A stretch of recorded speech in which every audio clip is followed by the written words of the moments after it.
DA নিয়ে আবারও খুব গুরুত্বপূর্ণ আপডেট।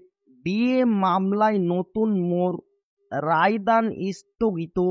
দীর্ঘ প্রতীক্ষার পর অবশেষে সুপ্রিম কোর্টে শেষ হয়েছে পশ্চিমবঙ্গের রাজ্য সরকারি কর্মীদের বহুল চর্চিত ডিএ বা মহার্ঘ ভাতা মামলার শুনানি।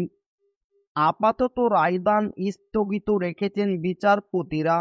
মামলার স্ট্যাটাস এখন হার্ড অ্যান্ড রিজার্ভ, অর্থাৎ শুনানি সম্পূর্ণ হলেও রায় ঘোষণার দিন এখনো নির্ধারিত হয়নি। এই অবস্থাতে মামলাটি নতুন মোড় নিয়েছে সংগ্রামী যৌথ মঞ্চের সাম্প্রতিক লিখিত আবেদনের ফলে। ওয়াকিব হাল মহলের মতে, যৌথ মঞ্চের এই আবেদন সরকারি কর্মীদের জয়ের সম্ভাবনা আরও বাড়িয়ে দিয়েছে। তাদের দাবি, ডিএ কোনো সরকারি অনুদান নয়, বরং এটি কর্মচারীদের আইনি অধিকার।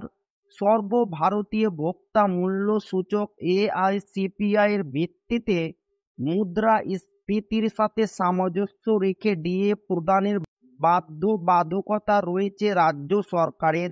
যৌথ মঞ্চ আরও জানায়, পশ্চিমবঙ্গ সরকারের নিজস্ব রোপা 2009 নীতিমালা অনুযায়ীও এই নিয়ম কার্যকর, কিন্তু সরকার তা মানছে না।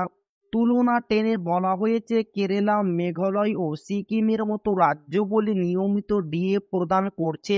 এমনকি দিল্লির বঙ্গভবন ও চেন্নাইয়ের যুব ছাত্রাবাসে কর্মরত পশ্চিমবঙ্গ সরকারের কর্মীরা কেন্দ্রীয় সরকারের হারে ডিএ পাচ্ছেন।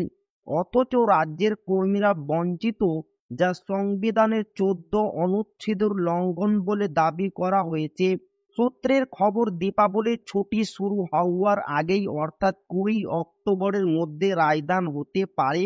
যদিও সুপ্রিম কোর্টের তরফে এখনো কোনো আনুষ্ঠানিক ঘোষণা হয়নি, তবে রাজ্য সরকারি কর্মীদের মধ্যে এখন আশার আলো। হয়তো বহু বছরের অপেক্ষার অবসান হতে চলেছে এই রায়ের মাধ্যমেই। তো এই ছিল গুরুত্বপূর্ণ আপডেট যা আপনাদের মাঝে শেয়ার করলাম।